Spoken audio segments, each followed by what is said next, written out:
I was actually thinking, I don't know any of these people. I don't really know what I'm doing. I really don't know what I'm getting into. But here we go. Yeah, Liz is hailing from Washington, so let's get the weather report there then, I guess. It's wet and cold and still dark. Okay, so the same as always. Yeah, exactly. Well, I love it. So it's like open discussion, or will you be kind of moderating with questions? Is it kind of like a panel, or? Yes. Okay, great. I know when I asked when I asked Jesse, I was like, "So what's the topic?" And he's like, "Wouldn't you like to know?" Oh, that's so mean, and yet it's funny. So, yep, exactly. Yes, I would love to know. And just like that right there, you asked me 3 different questions, and the answer is yes to all of them. Hearing the message, understanding it yourself, Yeah. and then wanting to give that to the world, but then realizing like, oh, how do I explain this exactly? How do I get your brain to understand what I know?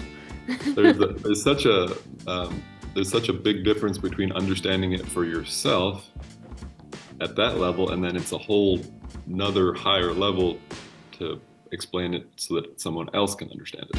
Hello and welcome to the Durham Talents channel. My name is Jesse Durham. For today, we're back with the Roundtable. We've got new guests on. We're going to have a great discussion, and I hope that you enjoy. All right. Thanks again, everybody, for being here. We've already got a topic for the day just because we jumped on a call together to do this roundtable discussion, and y'all just started talking. And now we have a subject. Not that I didn't show up with some things that I think I'll still run by y'all, but we're definitely going to continue with that first topic of we understand infinite banking at whatever level we do, and that's always an evolution. And we're introducing the concept to other people that are at whatever stage of the game that they are at in understanding infinite banking. And it's just such a neat dynamic. But because some folks are on here for the first time, let's do some introductions. So I'll say this, that Liz has been on the podcast and the channel before. Mark has been on the channel before. If you're seeing Nolan for the first time, you need to go back and watch his interview with me as well. So everybody here has had an interview on the channel where when you want to know more about them, and I think you should hear everybody's origin story. Go back to their interview with me on the YouTube channel. But let me do it this way. Ladies first, Liz, why don't you just tell everybody, your 1 minute on who you are and where you're at with infinite banking. Jesse, thanks for allowing us to be here today. It's always nice to talk to you. We talked yesterday, and you're always helping me through stuff. Fantastic. My name's Liz. I'm in the Pacific Northwest. I've been with Infinite Banking now. I'm working towards my 2nd year, and it's been an evolution for sure, like constantly growing and deepening my own understanding. And like you said, learning how to articulate and help others understand what I understand, even as my understanding deepens. So that's always interesting too. Sometimes I learn more and then I go back to my clients and I'm like, hey, this. um, but yeah, I've been recapturing debt for the last 2 years with my policies, and I'm still chipping that mountain away, and looking forward to continuing to recapture that debt and then move into more capitalization for uh, any opportunities that come my way. Absolutely. I think that might even end up being our second subject, debt recapture, if we'll go there. We'll see. Mark, you've been on the channel before, but if folks are seeing you for the first time, tell them a bit about you. Thanks, Jesse. Excuse me. It's good to be here with everybody. It's always good to share thoughts and get ideas from other folks. So I'm from Texas, a rural community out in West Texas. So my primary focus is helping small businesses, entrepreneurs, farmers and ranchers. That's my background. So that's what I love and have a passion for, to help them see a way to enhance what they're doing. Okay, we like to say we're not trying to reinvent the wheel. We're just trying to help you get the wheel be more round and to do a better job of what you're doing. Absolutely, absolutely. Again, I just can't encourage everybody strongly enough to go and listen to everybody's background here. Really neat stories, seeing how dots connect, where people discover infinite banking and what's going on in life. It's just super cool. And me and Nolan connected, and I got to get more of your backstory, Nolan, recently, which was really cool. We've known each other in a professional setting for months now, but we picked up having one-on-one conversations fairly recently. And again, I'm encouraging people to go and watch the interview that you and I are going to have on the channel first. But give us a brief introduction, if you would. Sure. Yeah. My name is Nolan Johnsrud. I'm from North Texas, little town called Pilot Point, just north of the Dallas area.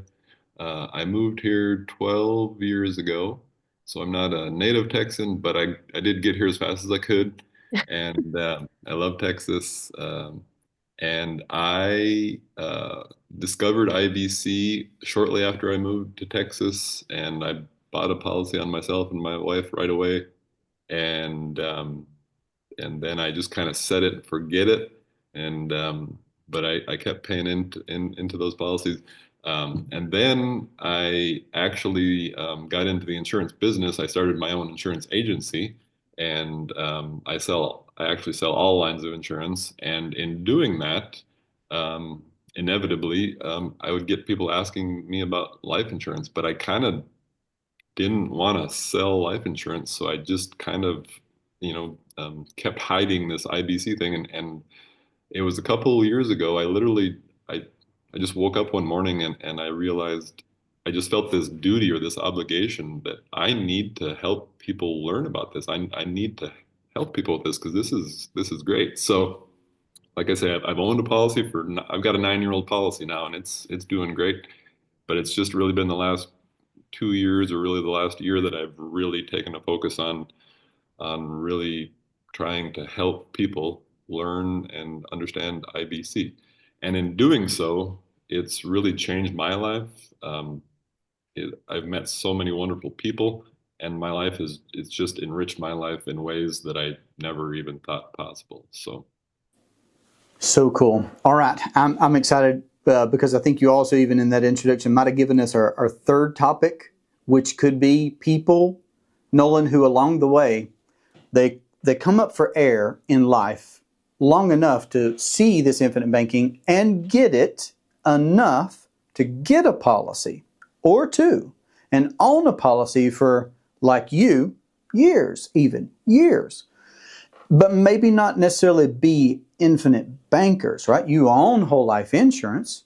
You've heard about infinite banking or read or watched enough to know that, oh, that's a good thing to have, but that's not necessarily the same thing as being an infinite banker. So maybe that'll be a third topic. Now, I'm also saying these things out loud, guys, so that y'all can help me remember this stuff, okay? Y'all got to help me remember this debt recapture and, the difference of owning whole life insurance versus implementing life insurance, because lots of historical people have owned whole life insurance, people that I've talked about before, people that y'all have probably talked about before, the J.C. Penney's, the Walt Disney's, but that's not infinite banking. That's just ownership, right? But let's go back to that first conversation. And Mark, you might not even have heard part of this. So again, this is good. We're just at the beginning of this. We were talking a bit about our day, and I'll weigh in with something from me yesterday. So I'm having my third phone call with a couple. So husband and wife, we're having our third phone call. Husband's seen and watched maybe a bit more than the wife does. So that's always an interesting dynamic, because I'd love to have everybody on the phone call, but even they start out at different levels of interest or understanding or whatever, right? One person's recognizing enthusiasm in the other, but maybe this one's actually done more of the reading and the watching, and they have these level of questions, whereas the spouse that's not seen a full introductory presentation or not begun reading the Becoming Your Own Banker book, but just been hearing about it secondhand from the other spouse, has these level of questions, right? And then we are always at whatever level in our understanding of infinite banking that we're at, and we're trying to all connect, right? So that's what Nolan and Liz, y'all were talking about just a second ago, and then I'll add this layer. So these folks are native Spanish speakers. So for me yesterday, a lot of these concepts, it's going to be naturally easier for them to grasp if I'm speaking in their native language. So they're Americans. They live in Pennsylvania, but they're from a Spanish-speaking country. And so then I've got that on my plate where I'm trying to convey infinite banking, right? That I feel like I could do pretty naturally in English, but some things I still think through, right? Because again, none of us have arrived. I've not arrived. But now I'm trying to do it in another language as well. So it was an interesting discussion. I think it was a very good discussion. But go back to what you were saying, Nolan. I'll let you pick up where you were in just conveying that thought of relating infinite banking to somebody while you're still working through it yourself. What sticks out to you there? I guess the challenge of that, that's what really stands out to me. Like I say, it was kind of a surprise to me that it can be as challenging as it is, because like we were talking earlier, you can I understand IBC. I felt like I understood it very quickly. I read the book. It really made a lot of sense to me right away, and so I proceeded with the policy right away. But then, I go to explain that to somebody, and they don't get it like I get it. Not that that's a bad thing. They're just they have a different personality. They have a different way of learning. We're all different, and that's what makes this world so beautiful. But that's where the challenge is. We're all at a different level. Not that one level is better than the other. That's why God made us all different, gave us all different personalities. So we have to find a way to meet somebody where they're at. And really, I guess I think that takes really just getting to know that person. I think that's part of the beauty of IBC is it forces us to get to know people on a deeper level than we normally would, and that's a very good thing. Yeah, that couple that I was speaking to yesterday, one of the last questions that they asked, which I told them, I think that's actually maybe the most important question you've asked, is the husband asked me, what's our relationship going to be like moving forward? Are you just somebody who helps me get started? And I know people have a different process, and everybody should run their process the way that they want. Me, on my first phone call with this guy, he says, "Oh, it's you. You answered the phone." And I said, "Yeah, it's me." It wasn't a teammate, wasn't a partner, and I love collaboration. I love being part of a team. I love teamwork. But that did stick out to him. And in my mind, I first thought, oh man, that's what Nelson used to get a bunch. I've heard, right? Like I've heard plenty of people talk about, they read his book for the first time like Nolan did, and he had his contact information there, and they'd call him and he'd actually pick up the phone. And there they'd be talking with Nelson, which was really cool. But then, we're on this third phone call, and he starts asking me, well, how are you paid? How are you compensated for your working, your teaching? I love what you're doing. How do you even earn? And I explained, the insurance company pays me. And then his next question is, well, so what's our relationship moving forward? Are you just starting me off and then I'm on my own? And so I love that you brought that up, Nolan, about relationships. This is a really big, my approach anyway, is a relationship business. I tried to paint the picture to him, of course, that, well, my anticipation is that I'm going to get to have conversations with your children in the years to come about what you've begun and created in your family through infinite banking. My anticipation is that I'm going to get to talk to your grandchildren about what it is that you started way back in 2025, right? When we're talking 25 years or whatever in the future. So that's my philosophy and that's my approach. And I couldn't agree more about the relationship aspect. All right, I'm jumping to you, Liz. How about everything that Nolan said? But we can mention more things. He's talking about personality. He's talking about perspective. He's talking about experiences. How about this, though? My friend Becca, our friend Becca Wilhite, said something about grasping IBC the other day that really stuck with me. She said something along the lines of, it's kind of like having had a dream, waking up in the morning, and grasping to remember what it was that you remembered, and then feeling like it's slipping away. Oh, but do y'all know the feeling? I'm trying to describe it. She said it really well the other day. Then I thought, that's so good, because I can remember being a year into IBC or 2 years into IBC. And that's kind of where you're at, Liz, is we're having really neat conversations here recently because you're experiencing that progression of, okay, I understand this. I think I do. Do I? And so don't let me speak for you, but you speak to that topic if you would. I mean, yeah, I mean, we just had a conversation yesterday, like 30 minutes of me remembering my dream where I'm like, oh yeah, I'm getting it. Like it's like an inherent knowing that is like somehow lost and forgotten, and we're like coming home to that.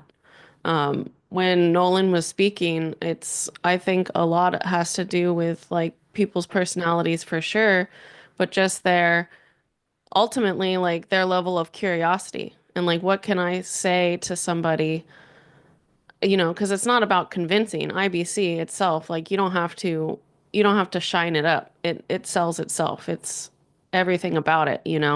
And so it goes, I think for me, like I have to constantly remind myself this teacher will appear when the student's ready. And I recognize in other people as though I want to yell at everybody and like talk to everybody and be like, you have to know this, you must, read this book and, be curious enough to watch this video and, dig in a little bit, because with me, I ran away with it. As soon as I got a little taste, I was diving in as much content as I could, reading, everything that I could about it.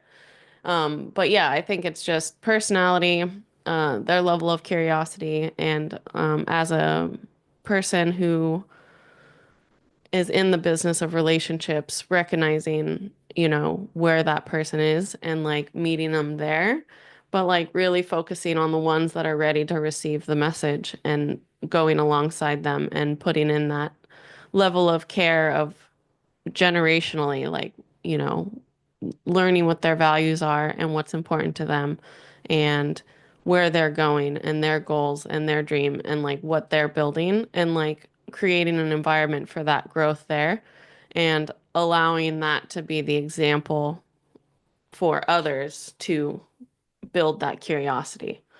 If that makes sense. Well, I'm tracking with you, and I'm going to say something right here, but I also want to encourage y'all, and I might not have done a good enough job, but this is a roundtable. I want y'all to be able to address each other, right?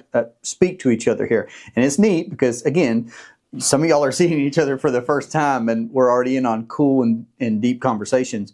But my thought there, Liz, I love that point of curiosity because it makes me immediately think of a Mozart, makes me immediately think of a Beethoven, somebody who, at least for me, from the outside looking in, I didn't know these people, obviously, but it seemed like they needed to bring music to the world. That was their thing. And I just imagine that it had to have been a curiosity that started, that developed into a desire to pursue. And when people are curious enough, like Nelson would say, if you know what's going on, you'll know what to do. So if they're curious enough to find out what's going on, and then they have the desire to actually do something about it, like read the book, like watch a presentation video, like jump on the phone with Mark, or like just, pursue that because they got the desire, because it stemmed from the curiosity. I think that's important. And then we just facilitate that curiosity. We share best practices and we give, the best answers that we can at the time. Mark, what sticks out to you on that topic altogether? Because you've got a traditional background. For people that have listened to our interview, you've got a traditional background in insurance as well, but you've been doing IBC now personally and professionally. What do you think about the subject? I think these guys are right on, especially the curiosity thing, because I was actually kind of a slow burn. I had my own agency, and but then started hearing about it, and to be frank about it, wasn't even convinced. I had to kind of dig in a little bit and learn as I go, and I think now, like those of us that eat, breathe, and sleep this stuff, it's so tempting to just flood everybody with thoughts and comments and ideas like, why don't you see this? But I have to back off, kind of like Liz said, and meet people where they're at. Okay. Because so basically I have to remind myself, hey, that's where you were not that long ago. Okay, so don't try to feed people with a ladle, feed them with a spoon, and they'll be more receptive to that. So I think again, knowing where people are at is a huge deal. And then the other challenge I think I run into is, and this is true for everybody, whether you're self-employed, work for somebody, whatever your lifestyle is, everybody's busy. And we have five legitimate things tugging on us all the time. And while we may see the value and the priority of getting our financial house in order, and this is one way to help do that, it's not everybody's. So getting people to transition to where this becomes somewhat of a priority, something they think about first is like, should I even put this in my policy? What can I do with this money? Put that in their thought process, And so I think there's a real hands-on approach to that to help people walk through. Like you were saying, what are you going to do with me going forward? Well, some people need more hand holding than others. So we're able to help them do that. But again, it boils down to relationship and just being available for them and help them walk through whatever they need. I think that's such an enviably mature thing that you said about people having five legitimate things on their plate. So that was maybe the strongest thing that I heard right there. And maybe, so I'll use you as an example again, Nolan. So again, you came up for a breath of air when you saw infinite banking, and you had lots of legitimate things that were on your plate. Everybody does. I'm using you as an example now, though. Lots of legitimate things, family stuff, hobby stuff, business stuff, all this kind of stuff that you and I have been talking about recently. And everybody would be able to relate to all this stuff: family, business, work, home, all this stuff. Legitimate things going on. And for me, I remember IBC was like a fire that really, really just crescendoed from the starting point. It really was a match-like experience that turned into a bonfire. And then now, I still have this, let's say, maintenance level of, well, I'm still consistently and continually trying to have conversations about infinite banking with my friends, people that, have more life experience or have this perspective and all this kind of stuff. Still trying to get better. But in the beginning, there was this ramp up. I had an insatiable desire to find out more information and to speed up my learning curve and to collapse time frames. So I guess I'm asking you, I'm sharing some about my experience. I'm trying to go back to your experience. Do you feel like that's close to your experience? Yes. I think I think everyone's experience is a little bit similar to this. I think everyone's experience is a little bit like a compound growth curve. Yes. When we first hear about infinite banking, it's like, okay, interesting. So we start listening a little bit, so that curve is pretty flat. Starts out pretty flat, but it's not like there's nothing going on. It's just the curve is a little flat. And then as we learn, as we see things, as we hear things, I like what Liz said, when the teacher will appear when the student is ready. So going back to that compound growth curve thing, it starts out flat. We're learning, but we're kind of just preparing the soil, so to speak, and the seed maybe gets planted. But some seeds have to lay there for a while. Mark, you're up in that farming country. You understand how that works. You plant a seed, and it will not germinate until the soil conditions are just right. There's got to be just enough moisture. Soil temperature has to be just warm enough. There has to be enough sunlight. The growing conditions have to be right. So so it's kind of like we're out there, planting the seeds, and the seeds might sit there for a while, and they might just start to germinate, and then we learn a little bit more, or we hear something. Jesse, you're a great teacher, and you present things in such a learning type environment, and maybe that's what causes that seed to sprout, and then all of a sudden that compound growth curve really takes off. That's when we actually catch IBC. So we start out as just this seed that just sprouts. We're just this tender little plant, and then we catch it, and then we grow into this mighty oak tree. And I think that's kind of what happens to everybody, but everybody's growth pattern looks just a little bit different. Yeah, it makes me think of the boiling water example in the BYOB book that Nelson talks about. Like, water's heating up, it's heating Yeah. up, and it's just got to hit that point, and it just takes off. There you go, going from water, boiling water to steam. Yep. I love it. That's a good reference. Anytime you can reference the book, that's always good. I love the visual that you gave right there of the compound growth curve, Nolan. All right, so here's what I would say about the opposite. Maybe what I've seen, and y'all tell me, your experience. People want mathematically, monetarily, people want a compound growth curve, right? Everybody wants ROR.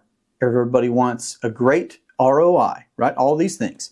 What's the rate of return? What's the interest growth? Like, that's a topic in financial matters, obviously, right? Naturally. But I would say that more importantly than that is the exponential growth curve that we could all experience in education. Like, I don't think that, I think the education should come first. And I think it's more important because you're your greatest asset. Everybody has their skills and their abilities and their God-given talents and things of that nature. But then if you could add education on top of that, and then use the right vehicle, like a properly structured whole life policy for your banking purposes, right? So, I don't know. Education for me is still important. And again, one reason why I like having this roundtable discussion is because what I know is that back in 2015, when I saw infinite banking for the first time, if I could have listened in on a conversation where four folks who collectively have been, practicing IBC for decades, like collective decades, we've got decades of experience right here. That's so cool. That's so neat. I would have liked that. So I'm leaving this to y'all. This was a topic that y'all brought up. Is there anything else that you would speak to somebody, no matter where they're at in their learning experience, right? Some people will be seeing this. This is their first video. Some people are going to be seeing this and they've been doing IBC for years. What would your encouragement to be to anybody at this point? And maybe one of y'all could, maybe Liz, you speak to the newcomer. Maybe Nolan, you speak to somebody who's a couple of years in. Mark, give us something for somebody who's, been doing IBC for a while. I can't agree more. Education first. That's pretty much where my discussion, whenever I'm talking to anybody, that's a constant reminder to them. I'm always encouraging them to continually put themselves around the campfire of conversations like this, or reading books, or just like again in the Becoming Your Own Banker book. Exactly. Not only the book, but in there he talks about there's two of the businesses that you're going to be involved in, and banking is one of them. And if you're going to be in business as a banker, becoming your own banker, you need to be educated on what that actually means.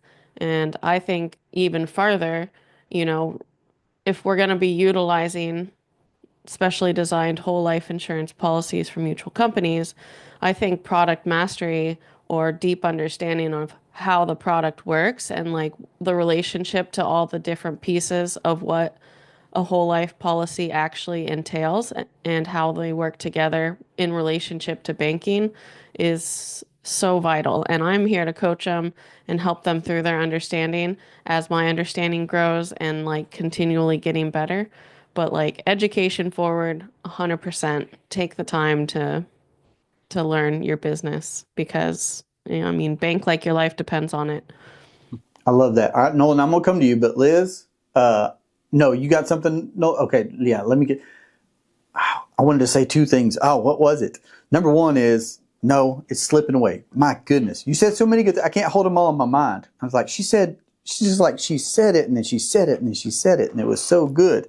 All right, so for that early person then who's vetting the concept, you're saying education first. Where do they go to get educated? You held it up, becoming your own banker, 100%. Anything on your channel, the people you interview, there's a lot of people putting out great content. Of course, I mean, I'm a huge fan of the Nelson Nash Institute YouTube channel. That's a great place to go. Even their website, they have like modules of deep dives of infinite banking. But yeah, newcomers, it sounds too good to be true. And like Mark, I was a little hesitant and like unsure, but just trust that if it is what we're talking it is, or if it's as good as people say, I think it's worthwhile figuring that out for yourself. At least that was my thought process. I was like, okay, well, if all these people are saying it, like, I think I'll try it. And if it's a scam, then I got scammed. If not, then I got that 1 year of compounding interest going already. I love it. So I obviously anticipated that you would mention the book. I wasn't trying to vie for you to mention the channel or anything. I could not agree more wholeheartedly about anything where Nelson's been recorded and people can hear right from him that the Nelson Nash Institute's put out. Absolutely on all those points. All right. So let me a follow-up question. Go ahead. Real quick, with Yeah. Nolan talking about the fertile soil, like I've been listening a lot to the Nelson Nash Institute YouTube channel because they also interview like direct um what Friends. yeah, direct friends of Nelson, like mentees of Nelson. And Tim Urich was talking about he had a conversation with Nelson like right around, I think it was like a couple weeks before Nelson had passed, and Nelson was all like, look what we created." And Tim Urich was all like, "What are you talking about? Like, this was you." And Nelson said, "I I planted the seed, but we need fertile soil, and you're the soil." And so I feel like that's what we're doing. We're still cultivating that soil for all the seeds that are being planted. I love it. I did hear that interview. I would do the same. I would encourage everybody to listen to David Stearns, Tim. I mean, everybody. James Nethery's been on there. Mark's been on. So many people. Yep. Go right to their podcast, the N and I's podcast. Let me double tap on your reference though. Obviously, you encourage people to get into the book. Liz, do you have a favorite part or section in the book? I wonder. My favorite is, since I've been talking to business owners a lot, I've been focusing on small businesses, is the equipment financing uh, example in that book. See, even right there in your answer, you made me remember what it was that I appreciated that you said a moment ago, which is everybody's already in the banking business. I don't think you remember that. You're already in the banking business. You could be banking for yourself. That's what you said a moment ago that I was like trying to hold on to because it was so good. It's like, and I know that, but you reminded me. And that's what yeah, that's it. We're in the banking business. All right, Nolan, thank you, Liz. Speak to somebody who maybe they were like you, right? They got a policy. Maybe they're not an infinite banker though yet, right? They've had this thing for 6 months. They've had it for a year or two, but they're not an infinite banker yet. Yeah. No, this is so good. Everything comes from education. Education is absolutely the fundamental cornerstone of all of this. Um, you you you have to educate yourself. You have your curiosity does have to get piqued and stimulated to a point where you read Becoming Your Own Banker. That's crucial. I think that's step number one is you do at some point you do have to read Becoming Your Own Banker. Um, but also, education is so vitally important, but also, from my experience, I had to learn to be kind to myself. It's going to take some time. Education takes time. You don't learn this overnight. You don't really learn anything overnight. We want to. We want to just implant a microchip and just learn how to fly a helicopter overnight, or um, but so I think it's important to not beat yourself up too hard because this is rethinking your thinking, and that's not easy to do.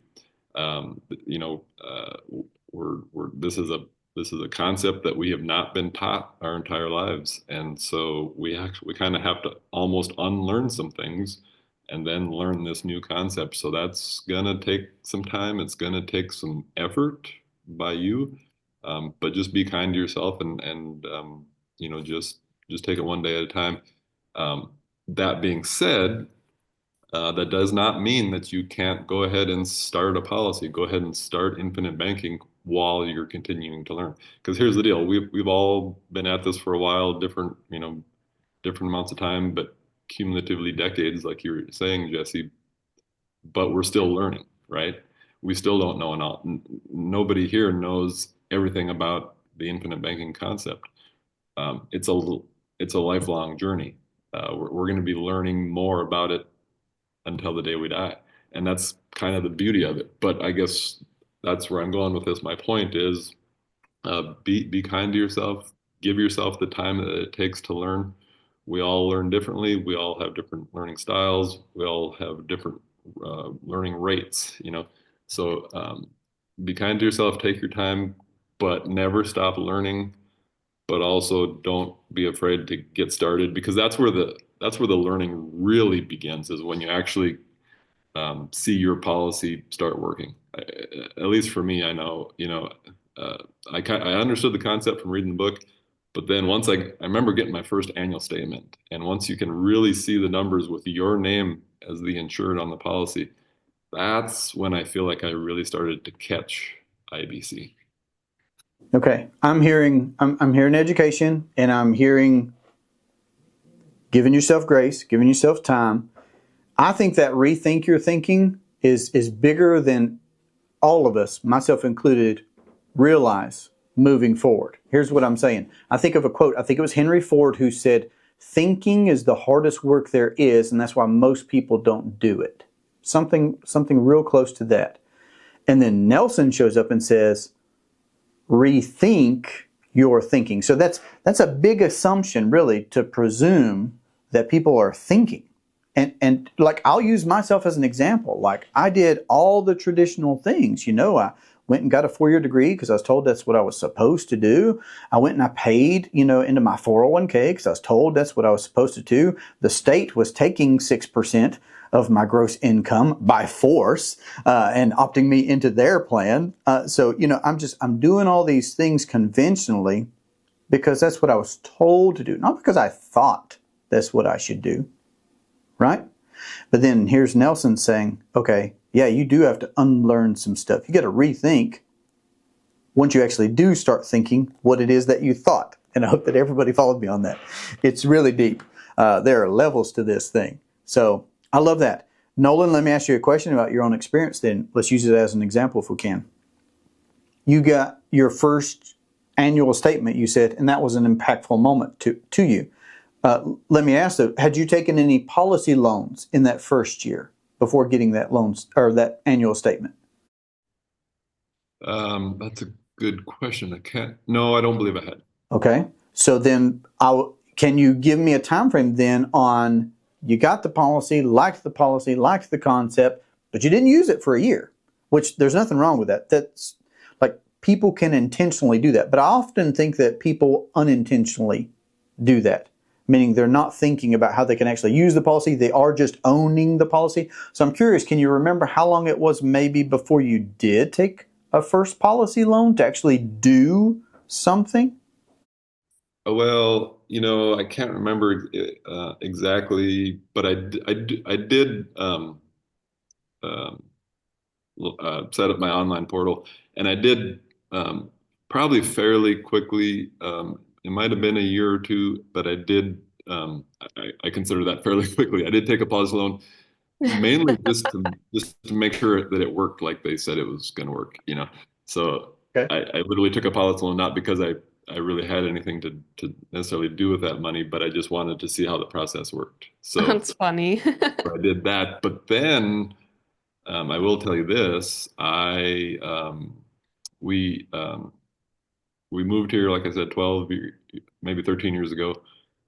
We bought a house in Texas that we really, From the cold tundra of North yeah. Dakota. We bought a house, beautiful house. We loved it. But then a few years later, another house down the street came up for sale that we really wanted. But it's like, oh gosh, we own this house, but how do we do this? Um, I was able to, take a policy loan, and so we were able to buy that second house while we still owned the first house. if I would have gone to a conventional bank, that would not have happened. If I would not have had my policy loan and had it capitalized as well as I had, it enabled me to own two homes at one time without any pain, without any multiple years tax return and all the painful process of getting, so I went from that little sprout, and all of a sudden I jumped up there pretty good, and I took a loan to buy a second house, and this really, we're living in our dream house now, and I was able to do that so much sooner than I ever thought was possible. So that happened. I definitely want to develop that. I want to get the full deep dive on that story. So help me remember that. What was it I was going back to? Oh man, you guys provoked so much thought in me, and that's good because it makes me think. What came up for me was kind of what we were talking about yesterday is like beyond the illustrations and the numbers, there's so much happening outside of what you just see in the numbers. Like the impact of that, Nolan, is incredible. You can kind of get when you look at an illustration, some people really love spreadsheets and some people, glaze over. You can get lost in an illustration. You can get lost in the numbers. Um, but one thing that I think rings true for all of us is IBC brings a certain amount of peace to your life. It simplifies your life in a lot of ways because when you have that policy behind you and you understand how that policy loan process works, it really makes life easier, and therefore life becomes more simple. And I've become a happier person. My family life has been enriched.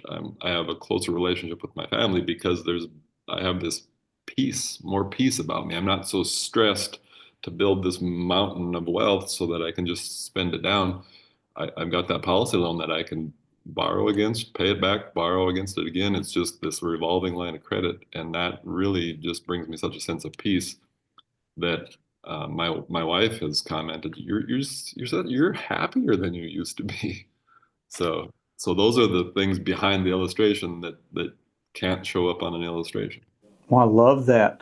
That ease, like you said, of being able to pull the trigger on that second home by not having to go the conventional route, I think is worth accentuating. That's so big. That's so huge. Let me ask you the same question I asked Liz, Nolan, and then I'll go to you, Mark. I think maybe there's a second thing I was going to ask you too. We'll see. What's a favorite? Well, just tell us if somebody's been in this a year or two, and maybe they've not really used the policy. Would you give them a different reference for continuing their education other than the book or in addition to the book? I mean, I'd like to know, was there anything else that you were exposed to, anybody, any podcast, any channel, anything along the way that you thought, oh, hey, this adds another level or another layer of understanding for me? Well, becoming your own banker, absolutely, it's all in there. The trouble is, I read Becoming Your Own Banker as often as I really can, probably once a month. You don't just read Becoming Your Own Banker and put it on the bookshelf. But Becoming Your Own Banker is on my desk all day, every day. I pick it up often, read it, reread it. Nelson kind of writes in parables, and so what I find is every time I read it, a different sentence, a different chapter stands out to me. And it has a lot to do with just where I'm at in my life and what I happen to be focused on at that time. Liz, you talked about equipment financing. Um, you know, if you're looking at chipping away at paying down debt, then yeah, equipment financing is going to stand out more to you. So, different times of the year, different times of your life, I think different chapters of that book are going to stand out. That being said, James Nethery is my mentor. That's who I bought my first policy from. So I listened to his Banking with Life podcast a lot. And ultimately, all his podcast does is causes me to go back to that book and I pick up Becoming Your Own Banker and read another chapter because of something that maybe I heard James talking about in a podcast, and I go back to the book, and sure enough, it was right there this whole time. And I think sometimes when we're reading, maybe it's just how our brain works. Maybe you know how you can read a sentence or a paragraph or a chapter or maybe an entire book, and you get done and you can't, you skip over, your brain kind of skips over some of the words. And so that's why you got to just keep going back and keep reading. And that's what I mean by giving yourself some grace and giving yourself some time. You can't just read the book once and know it all. You have to read the book, then you have to think about it, then you have to sleep on it, then you have to read the book again, then you have to listen to Durham Talents podcast, and then you got to go read the book again. And it's just this constant evolving learning process that never ends. Well, I'll tell you what, I'm close to the end of a book review series. So I started, and I gave myself all kinds of time. I didn't want to rush it. I'm really trying to capture, my thoughts and experiences while doing a book review series on the channel, on the Becoming Your Own Banker book. And I'm close to the end. And I get back to the points of consideration section right there at the end of the book. And as I'm reading through those points, y'all, the other day, I'm reading through those points again, and I'm like realizing, man, I've probably not conveyed an original thought at all on my channel because, things that I just naturally say now because I've said them so often, it's just the lines from the book. It's just the sentences from the book. And I'm like, man, what is there to me? All while recognizing that we all have our skills and abilities and talents. But yes, rereading the book. I love it. Okay, and I do love James's channel as well. That's been a resource for me. Mark, you got such a broad and a deep background in insurance in general, and you're an authorized practitioner in the infinite banking space. What are your thoughts about somebody who wants to take what they've done to the next level, resources, epiphanies that you've had, any, conversations with clients, anything? Just, I want to give it to you. You field that person for us, if you will. Okay, great. Thanks. I've really enjoyed everybody's comments. I appreciate that we're looking at it in different levels, the newbie, the kind of medium range, and now let's visit a little bit about somebody maybe has been doing it for a while, like Nolan. He's had one for 9 years. So back to our growing analogy on the oak tree, it's hard to sit around and be patient. To me, the guys that are, let's just use 10 years out for a reference, because we all know by, about 10 years, the cash value is growing overall, has caught up, and some people call that the break-even point. But by then, we're really starting to see some momentum. We're actually getting to see the curve. Okay. Well, 10 years may seem like a long time, but I'm older than all you guys. 10 years goes really fast to me. I'm just being honest. And so patience is part of the key that I don't think gets talked about a lot. You can get disenamored quickly, like, oh, this isn't doing what I thought it would, so maybe it was a case of bad expectations. But I think the key is patience. Okay. So back to growing. And with my ag background, if you plant a kernel of corn in the ground, all right, and you allow it to do its thing, I know we need good environment and stuff, but the truth is, it's the way God designed it. It's automatic. This plant is designed to produce more corn. And I know we've all eaten a corn on the cob. Well, each one of those started with one kernel.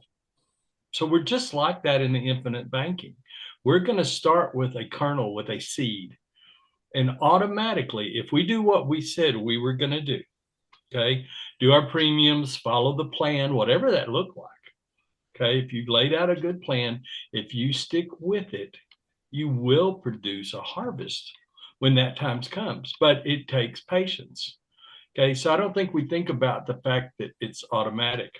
And what's cool about that is, in the interim, okay, in the interim, you could still be using that money, paying it back, be an honest banker. Okay, it doesn't work good if you're not an honest banker, because you lose the opportunity to reinvest or reuse that capital. Just like Nolan was saying, use it over and over again. But all it does is get better and produces more fruit and more of those things. So to me, patience is the key. And that's not the easiest thing. We're not used to planting our own crop and letting it grow to maturity. We're used to just going to the store and buying that corn on the cob. And that's all well and good. But once you've eaten that, you've eaten your seed. And then you have to start all over again. It's just like using cash to buy something. Then you have to go buy it again and buy it again. Well, this way it's just rinse and repeat, man.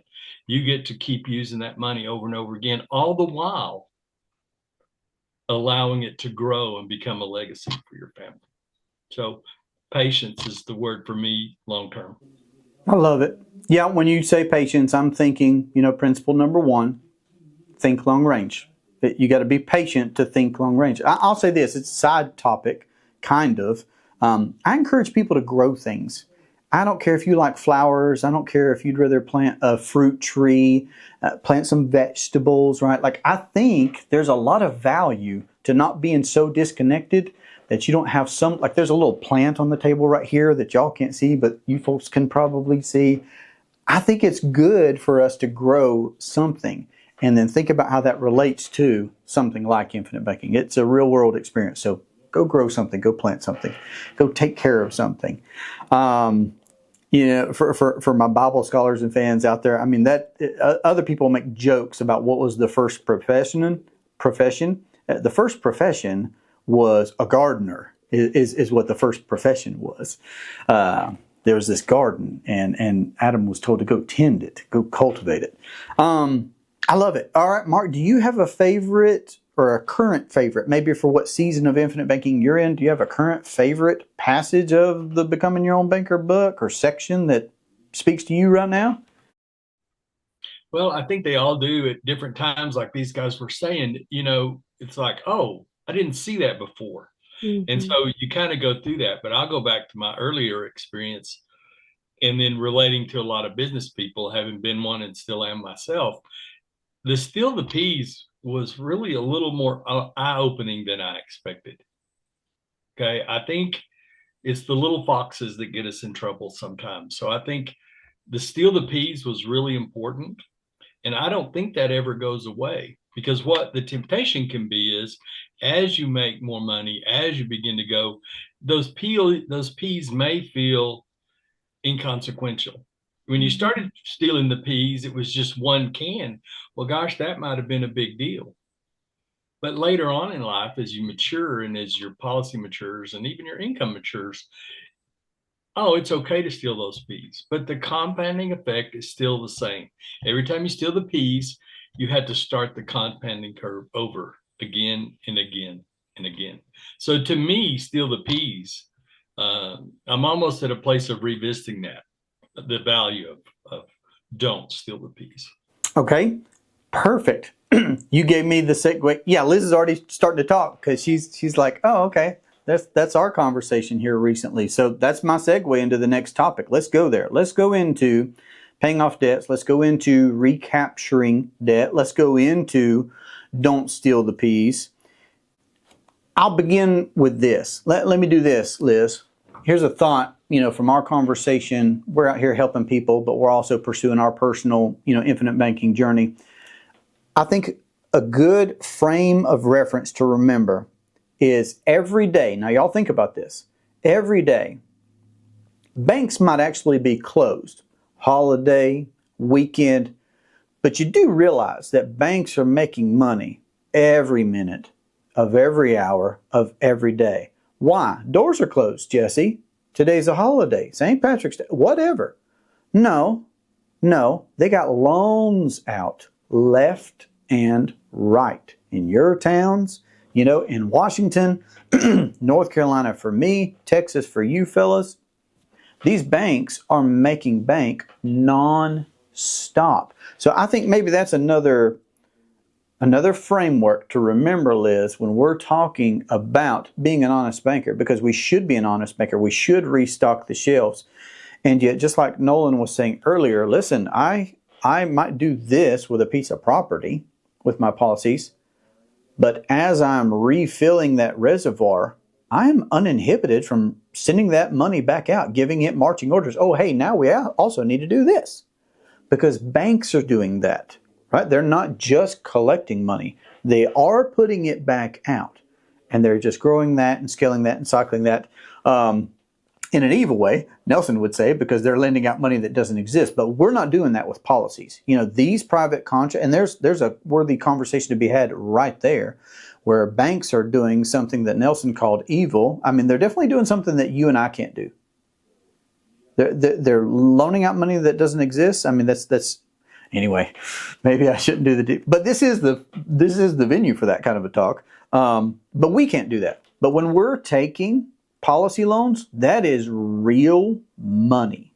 That's real money from the insurance company, right? That's not made up money that didn't exist like you would get from a bank. That was real money from a real person who paid a premium, or a real bond that came to fruition for the insurance company, or a real estate deal that the insurance company did, or whatever. Like, that was real money. So here's what I'm saying. Money goes in, money comes out, just like lungs breathing air, or veins and arteries moving blood, or the sun and the star and the moon and all that kind of stuff.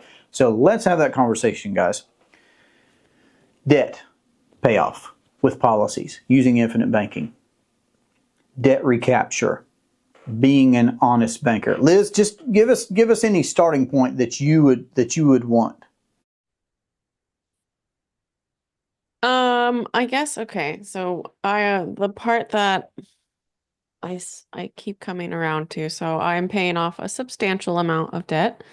And as my policy loans get bigger, because I'm still paying off my creditors, and I'm in this position where I'm like, okay, I have like a good chunk of policy loans out, but I still have a like half amount of debt to pay. And so I'm like, when do I start paying back the piece? And that's kind of where the conundrum is, because I'm like, okay, well, the policy loan has interest, and we all know we want to pay our policy loan interests. We want to pay our premiums, and we want to pay extra when we can.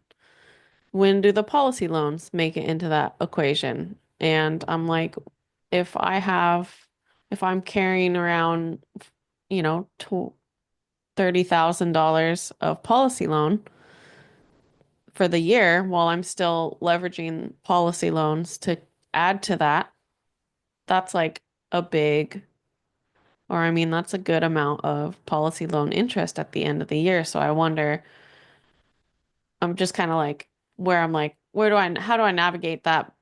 And I think the bigger numbers are throwing me off, where I'm like, okay, but I know that it's debt that I owe myself, and it's not to a third party bank, so it makes it different. And I understand the relationship to capitalizing your premium and your policy, because that affects the dividend, and it affects your death benefit and the participation happening within the company. So I understand all the relationship. So I'm just kind of like, when do I start paying back the piece? Because I want to do it right and be an honest banker, and I like want to live the word. So that was our conversation yesterday with Jesse. I love it. So I'm going to let you guys go, because Liz has heard from me, but I think I got some fresh things to share. But let me just kick it off by saying congratulations, first of all, for two things. Number one, this is in your mind sincerely because you've, number one, decided to pay what for you, and anybody who's in that situation, and I've definitely been in that situation. I've put myself out there. I've shared my numbers. I owed student loans and credit cards and the car note and all that kind of stuff. I owed all kinds of money when I first discovered IBC. So number one, congratulations, because you've begun paying what for you is a significant amount of premium for yourself. Congratulations. That's why it's a big thing in your head, because you're paying what for you is big money. And if it's not big, if it's not, making you think and wonder and ask, and, maybe you're not doing something significant enough yet, and then number two, the policy loans are also significant enough to merit a congratulations. And here's why I say that, because, well, you probably loaned out the money from the company for something worthwhile, something big that you're looking to conquer in your life. So I'm just giving you two big congratulations, two big pat on the backs. But Nolan, you and Mark jump in first. Maybe I'll say something, but what are y'all's thoughts about, somebody that's in that situation and they're wrapping their mind around this thing, being an honest banker? That's it right there.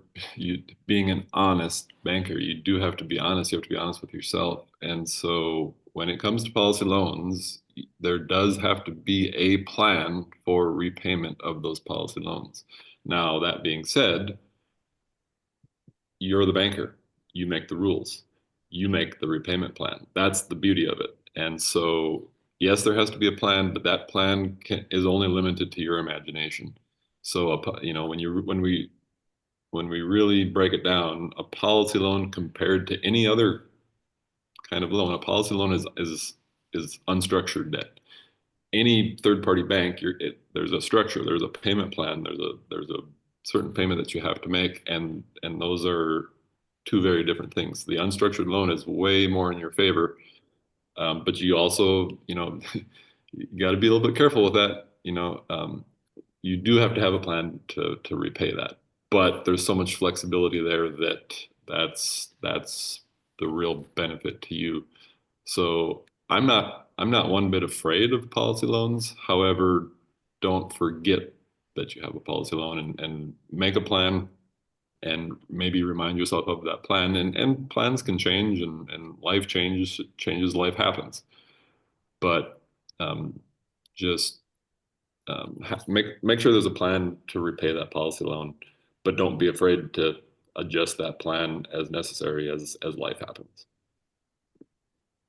Good. I agree with everything Nolan said. You need to have a plan in your mind. Things change and so on and so forth. One thing I'd encourage you to do, and I encourage my clients to do, if they're not going to pay it back, say within that policy year or relatively short term, I would encourage you to at least pay off the interest, because you don't want that to begin to accumulate and have its own compounding effect. In other words, make it an interest-only loan. Now, will that get you ahead? Yes, it will, because that's real money that you owe the company. Now, beyond that, paying back the principal is really the key, because the key there is you're going to recapitalize yourself. Okay, so we spend all this time capitalizing our policy and putting in premium so that our cash value builds, only to negate it with a loan that we never repay back. So the quicker you can do it, the better. Okay, but it is unstructured and you get to set the terms. So I don't mean that to sound wishy-washy. Again, like Nolan said, have a plan to pay that back. Well, the plan is definitely the plan to me is obvious. Like, I want to pay it back. That's where I'm struggling, where I'm like, and then I know the whole, once you pay it down, you put that money into a segregated account. And I wonder if that would just be redirected as like a policy loan to help with that policy loan interest. Also, I definitely pay my policy loan interest. So that's just kind of where I'm like wondering, because it's like, yes, I want to pay the policy loan back, obviously, but there's still more debt to be paid. So I'm like, how do I leverage and pay back at the same time? Is kind of like, it's like a push-pull. Let me throw some things at y'all, and I'd love to get your feedback then. So let me give you like 4 things. Here's one, and I think in this way. So y'all tell me if this is helpful or what your perspective is, and I'm open to pushback. Every one of us right now is breathing in and breathing out. We're not just doing one. We're doing both, right? So remember, banks, money in, money out. We're just looking to be our own bankers. Money in, money out. So that's just one level of thought that I'm sharing y'all. Here's another level of thought. I'll go ahead and tell you my priorities, and y'all can prioritize different. I'm open to hearing that. Love it. My priorities, and Liz knows this. I'm not telling you anything new yet, Liz, right? Or maybe none of y'all either. But this could be helpful to somebody who's hearing this stuff for the first time. I prioritize cash flows to my system of policies as regular scheduled premiums first. Obviously, I want to pay my normal, regular scheduled amounts of premium. The second priority for me is any extra. If there is a sale of something, if there's an inheritance, if there's a tax refund, if there's a Christmas bonus, if there's an anything, I want to put more money into the policy by making additional premium payments. Okay, so that's number 2 for me. Number 3 is I want to pay my policy loan interest. That's my next priority. Even if I'm strategically running an outstanding loan balance with the insurance company, I'd like to not have that compound against me by at least paying my policy loan interest. That's my third priority. And then the fourth thing is yes, big picture, we're here to be honest bankers because we want to be profitable, like the banks are profitable, while maintaining the control. And that means restocking the shelves, putting the P's back up there. I want to repay my policy loans, recapture that principal like Mark was saying, and recapture EVA, and recapture the cost of that capital by paying additional interest. So I want to do all those, and that's how I prioritize them. Now, the next layer that I want to add, and y'all are going to jump in here, you can interrupt me, or wait till I'm done, whichever. Let's think about Nelson for a second. The guy owed $800,000 or so dollars, and he tells his story in Becoming Your Own Banker, right? We've already been encouraging people to go there. We don't have to think. Didn't that weigh on his mind? I mean, he talks about how his prayer life improved because he's like, oh my goodness, dear Lord, help me. Most of $1 million in debt, right? Which could make my, $50,000 in debt that I had way back when, like laughable in a way, right? Because I've never had that kind of stress on me. He didn't get rid of that overnight. So again, that's why I want to congratulate you, Liz, or anybody else that's looking to do things the right way, and maybe you're a little anxious about how to do it, when to do it. So he didn't pay off $800,000 overnight. That took time. All right, so let me pause right there. These are just some of my thoughts that are sticking out to me. What are y'all's thoughts as this develops? The way I look at it is very, very similar, Jesse. The premium payment, that's one cash flow. I've got a cash flow allocated towards my premium payment. That's number one. You gotta pay premium, right? So now a policy loan, that's a separate cash flow. Policy loan repayment, that's a separate cash flow. In my mind, I kind of look at those as two different streams. They're eventually probably going to flow into the same river or the same reservoir, but they're two separate cash flows. And like Mark was saying, you should at least pay the interest. You don't want that interest that you pay to compound. And so an interest-only loan is not an interest-only payment for a year or 2 or 3 or however many, whatever it takes, isn't a bad thing. That could be your plan. There's nothing wrong with that plan. The plan should be at least the interest, and then, like you say, if there's some kind of a windfall income, maybe that's the repayment plan, and that's okay. Yep. Yeah, it wraps around to Mark's point, earlier of being patient, right? We all want to run to the finish line, and be an honest banker at the end, and we arrived. But yeah, that's a point that Jesse brought up too, Nolan, which is the family banking system, right? James talks a lot about the family banking system, and Jesse kind of highlighted that to me, where although I'm the first person in my family starting the banking system, um, inheritance, can happen.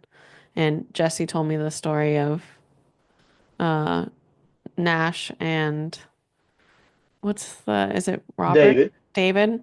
Yeah, Nelson had asked David about his policy loan situation, and David was a little hesitant about it because he's like, oh my God, here's the guy, the one who's like, I should be an honest banker, but I'm going to be honest and say, I have a leveraged policy right now. And Nelson looks at him and goes, good, because he knew he was coming towards the end. And it's a warehouse for your wealth. And you want to have room for that windfall. So that definitely helped me feel a little bit better about it, Jesse. And yeah. Yeah, I think he's the best example. He had his own debt in his lifetime, and he tells us his story. We don't get the the particulars, right? Like me, I've got an episode on my channel in my life lesson series where I show our debts and I show our trajectory. I got a little timeline there where I'm saying, well, in year one we're tackling debt, year two we're still tackling debt, but hey, this opportunity popped up to where we got to do some family lending in the family. So does that mean that, I'm not being an honest banker because I put my debt recapture on hold, on pause, and I have an outstanding loan balance so that I can go out and loan, make this private loan within my extended family for something that I want to do there? No, that's how accommodating a private banking system is it's you are the one in control. It's got these wide parameters that's so very different from the very strict paperwork, collateral, interest, terms, conditions, if you qualify, this very strict pathway of conventional finance where we do not have control, right? Somebody else is telling us what interest we're going to pay and somebody else's control. Not only, sorry to interrupt, but not only, like you say, strict repayment plan, but also the when you think about your payment, when you make a payment to a third party bank, the first thing that gets paid is the interest. The bank is going to get their interest. They have to. That's all they've got is interest. Okay, now flip the coin. You're the banker. You have a policy loan. When you make a policy loan payment, guess what? Guess where your payment goes? Yeah, It goes all to principal first. Mhm. that's good. So when I think about a third party bank loan compared to a policy loan, I would way rather have a policy loan because the terms are more favorable to me. You're going to pay your debt down faster, even if you make the same monthly payment amount. Your policy loan will get repaid faster than your third party bank loan because you're paying down the principal faster. That's a beautiful thing that I think is often overlooked. Mm.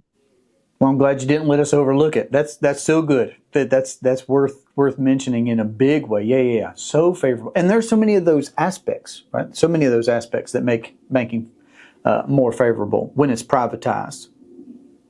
Any other thoughts you guys have on, hey, I'm working with this client. Hey, I'm working with this other. Maybe I could tell y'all about another conversation. Liz heard it, but I was having a conversation, and this kind of goes back to our first topic point of people's level of understanding, right?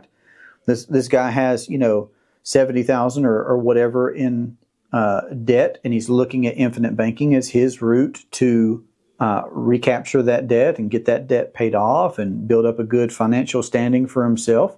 Using infinite banking, and we're having this kind of a conversation. So if that's the case, Nolan, Mark, Liz, somebody's coming to you, and they come to us. Lots of people have debt, right? Like that's not where everybody starts. Plenty of people do start though. And I'm not saying it's even the place to start. Like some people might not need to begin infinite banking. And I don't decide that for them, right? I don't decide that for people. They got to decide what they're going to do. But like Nelson says in the book, it's people's behavior that matters more than these advantageous conditions like what Nolan's describing. The conditions can be as advantageous as they want to be, but if our behavior is just going to offset that completely, if we're just going to take that $70,000 and take it on up to $80,000 while trying to implement infinite banking, what's the point, right? Like, what's the purpose? But let's say that's the case, y'all. Let's say somebody's coming to you and they've got a debt situation. They're considering infinite banking. How would you speak to that person? It requires discipline.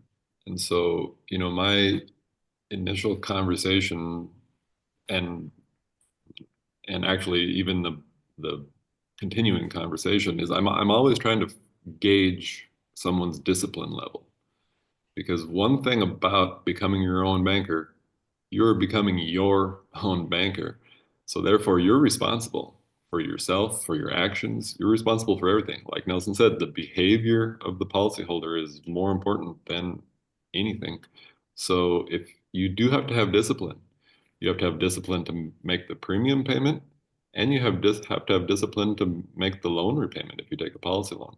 So yes, it's structured in your favor, everything's in your favor, but you still have to make the payment and be disciplined to do so. And I think that's the hardest part. I think we all think we're disciplined until we actually have to be disciplined, and then we find out just how disciplined we really are. Of course. Of course. I'll tell you, this thought occurred to me earlier and I didn't say it, and I'll say it now. Premium is the lifeblood that makes this thing go. And it's got such wide parameters, like we've already talked about. There's so many advantages that makes infinite banking, that process of finance, superior to conventional finance. And you can make a lot of mistakes along the way even. I'm not encouraging people to make mistakes, but I tell people often, I don't know that I haven't made every mistake that I could have made to where I'm at right now, and I'll probably make all the mistakes that somebody that's done this for 10 years moving forward makes, right? Because I'm just a normal guy. I'm a regular guy. So I've made mistakes, and I'll probably make more mistakes. But when you pay premiums, premiums solve problems, even while you make mistakes along the way, because it's just such an advantageous. Joe DeFazio calls it the friendly environment. With infinite banking as the process and whole life insurance as the entity, we're in such a friendly environment that it can account for a lot of the mistakes that we could make along the way as well. All right, anything else on this subject? Or I might ask Nolan, because I feel like I saw him writing things down earlier. Do you remember what that third thing was that I said that we should talk about? Oh, I don't know if I do. Oh man, I was hoping you'd written it down. I told y'all. I'm not so good at holding multiple thoughts in my mind at once. But anything else on debt recapture? I'll let y'all decide if we've done what you wanted to there. That was good. I am disciplined for sure. I'm always asking how good are you at saving? I always ask people in the first conversations, what's their relationship to saving like? And you get a pretty good answer, pretty good gauge when you get an answer. It's kind of a muscle. I feel like, you have a savings muscle. You can also say that you have a loan repayment muscle. And so, if you don't use it, it's going to be kind of weak. Doesn't mean that it's gone, but the more you use it, the stronger it gets. Mm-hmm. So the more you save, the easier it is to save. The more you repay loans, the easier it is to repay loans. So if you think of it that way, and that kind of keeps going back to that, have a little grace, forgive yourself, be kind to yourself. It's a muscle. It might be a little bit weak right now, but you can strengthen it. So just with a little bit of practice, a little bit of discipline, you can develop your saving muscle and your loan repayment muscle to be strong. That's good. Yeah, I love it. All right, I'll say this to the audience. You've already heard what the third thing was that we talked about in the beginning. If you want to see us field that in a future roundtable, please put that down in the comment section below, and we'll have a discussion on it. I can't really recollect it. You tell me. Let me. All right, so I'll ask y'all, do you have something that you want to field here? I know, Nolan, you didn't know what you're showing up to. Liz, you're asking me, Jesse, tell me what's going on. Are we talking about something particular? I wouldn't tell you because I'm that kind of a guy. Mark didn't know what the discussion was going to be today either, and it just makes for fun conversation. But have you had something rolling around in your mind or something that's been happening in your week or month where you're helping somebody with something that you think would be helpful in this venue? Something you're processing through. I'd love to hear if there is something. If don't, I got one for you. I do have something. I'd love y'all's feedback on it. I have a tendency when I talk to people or even do a presentation or whatever, I want to just, although I hear all the evidence to the contrary, dive right into the numbers and tell them how it works and talk about mechanics because that's the way my mind goes, And so I'm really trying to make a transition in the way I present and even in the way I think of the why. Because I think people buy in better if they understand why they should do something, including myself. So for me, I'm not going to exclude the other because that's just what I like to do. And I think ultimately people want to see real numbers and, how can this help me? Okay. And how does that work? But I want to get to a place where the why is first and foremost, because I think it sticks better with people. It helps, like Nolan said, develop discipline better, discipline habits if you have an end goal in mind, a why. So I feel like, especially initial meetings going in, and I feel like their question, typically in the back of their mind anyway, would be, why would I do this? Okay. So address the why.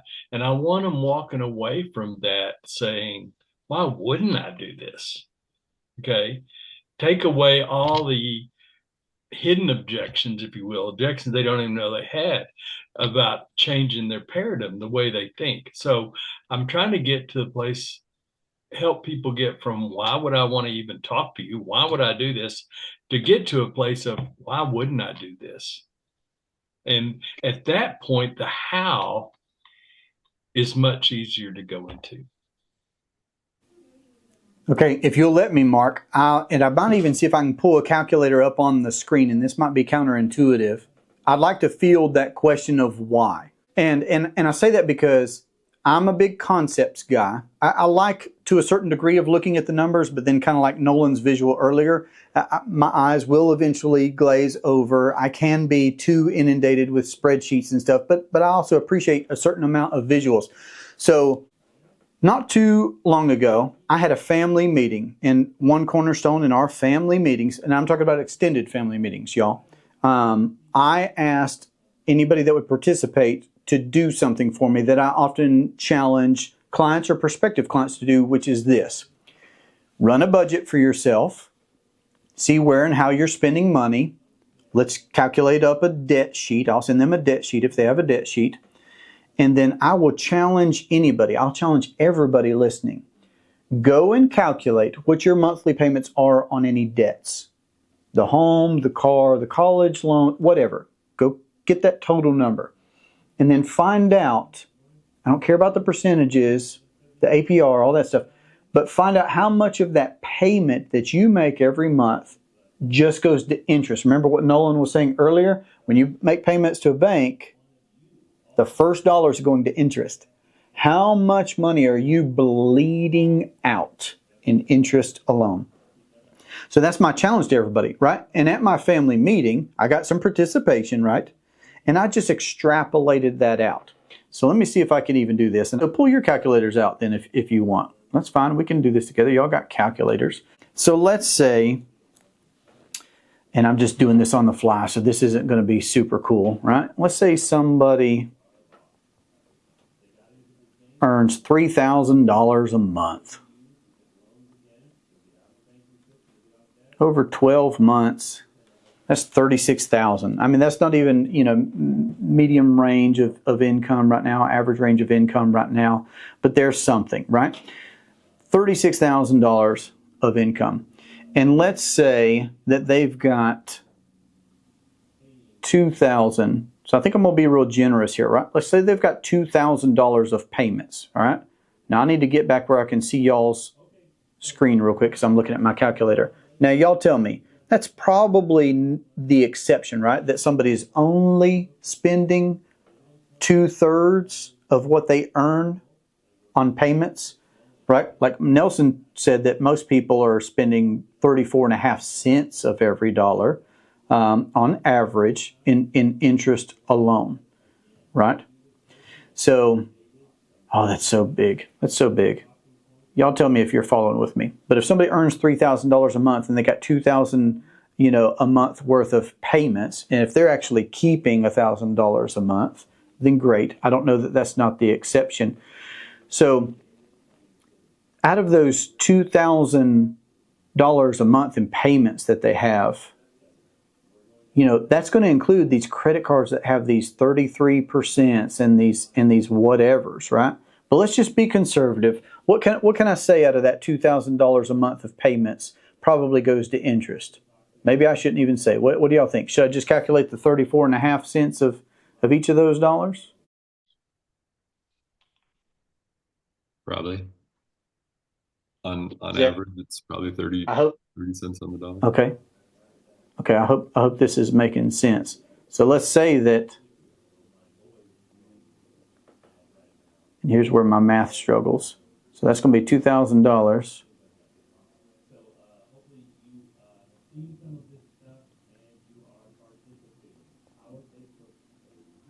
gives us to like $680 a month. If I did my math right, let's say somebody has interest totaling on their cars and home, etc., just $680 a month. I think that's real conservative, and I don't want anybody to get bogged down in the numbers. But here's where I'm trying to get everybody to think big picture and answer Mark's question about why would somebody consider infinite banking? Well, let's say that person pays $680 over 12 months. Well, that's $8,160 for the year. Now let's walk that out over 30 years. Let's say they got a working, and it's probably, I'm just trying to be conservative here. Let's say folks probably work closer to 40 years of their life. But let's just walk this out over 30 years. What did I say? 680 times 12 times 30 years. We're at $244,000. So a working person paying $680 a month in interest on whatever that they've conventionally bought over 30 years is going to pay something like $250,000 in interest. My question to folks, Mark, is I don't know. Do you want to keep a couple extra $100,000 or more? Obviously, and I think that it's going to be the or more scenario of what you've earned or not. And I can't answer that for you. I can't give them the discipline, Nolan, that you've been talking about. I can't give them that. But here, let's still go bigger picture, because I'm telling y'all about this family meeting that I had, right? Well, let's walk that out over 5 family members. Well, now we're at 1.2 million.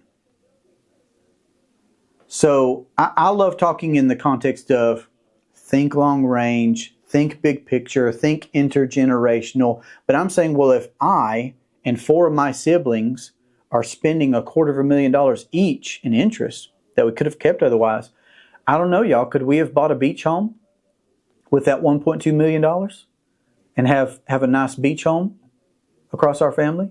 Could we have bought a home in the mountains where we go skiing? You know what I'm saying? I try to get people to think about, well, why would I consider this? I don't know. Do you want to keep more of what you earn? Because right now the banks are keeping that, And then if you extrapolate that out over a family, I just think it makes it big. So I think there's some value in looking at the numbers. I don't know how closely y'all followed me. Y'all's eyes might be glazing over. I couldn't see because I was trying to get my math right and not embarrass myself. Does that make any sense? Do y'all have any questions? Do you have any pushback on anything that I just said right there? I'd love to hear it.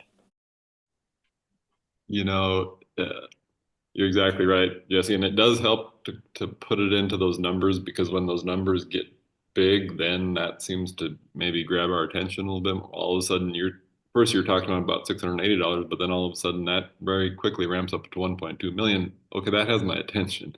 Right. But I think the fundamental thing here that we're trying to convey is that banking exists. Whether we hire the third-party bank to do it or whether we take it on ourselves, banking happens every day, all day, 365 days a year. Banking happens. It has to. What is banking? It's the movement. It's the movement of money. That's all it is. I think we automatically, our mind goes to the big fancy brick and mortar building of a bank. That's the bank. No, the bank is just money moving. That's all it is. So it's going to happen. So whether we take control of that and recapture that interest ourselves or not, banking goes on. So like you say, we either lose out on that 1.2 million or we recapture that 1.2 million. What would you rather do? Right. And when you recapture that 1.2 million, let's walk that out. That's just what was bleeding out. What if you actually did banking on 1.2 million? What does that become? Like, there's so many compound interest on 1.2 million. Now we're talking multi-millions. Right. Over a 30-year time frame. It's crazy. All right. Any feedback from y'all? Any pushback? Anybody want to make fun of my math and trying to do stuff on the fly? It's okay. You did great, Jesse. No, I think just making them think long range and, like Nolan said, help them understand like banking's happening no matter what, and either you control it or you don't. And then, don't get hung up on the numbers, but thinking about it, little numbers become big numbers over a long time. And why wouldn't you want to recoup that? Yeah, Yep. I love it. It's kind of stating, it's obvious when you see it spelled out, but it's so subtle because it happens over a long period of time. So I think that really what you did, Jesse, addresses how subtle it can be and how it can creep up on you.